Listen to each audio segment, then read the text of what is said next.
সম্মানিত দর্শক এবং শ্রোতাবৃন্দ, আমি ডক্টর আবুল কাশেম মোহাম্মদ মাহবুবুল্লাহ যশোরী বাংলাদেশি সেবা পার্টির পক্ষ থেকে আপনাদের সকলকে জানাই আসসালামু আলাইকুম ওয়া রাহমাতুল্লাহ।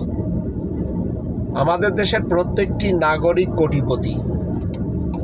বারবার আমি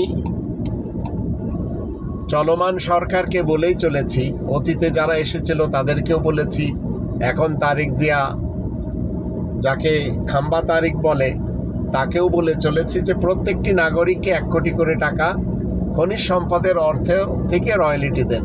তাহলে কি হবে? গরিবই থাকবে না, এবার কেউ কষ্ট করে চলবে না, হাতে ভিক্ষার থলে নিয়ে ঘোরাফেরা করবে না, এ দুয়ার থেকে ও দুয়ার, সে দুয়ার থেকে আর এক দুয়ারে ভিক্ষা চাবে না। এমনকি ঢাকা শহরে যারা ফুটপাতে বসে ভিক্ষা করে এরা নিজেরাও জানে না যে এরা কোটিপতি, কিন্তু এসব কিছুই থাকবে না।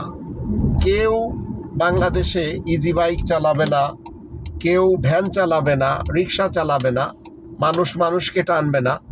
শুধু সকলকে 1 কোটি করে টাকা বুঝিয়ে দিন। যদি না দিতে পারেন, বাংলাদেশি সেবা পার্টির হাতে ছেড়ে দিন দেশ।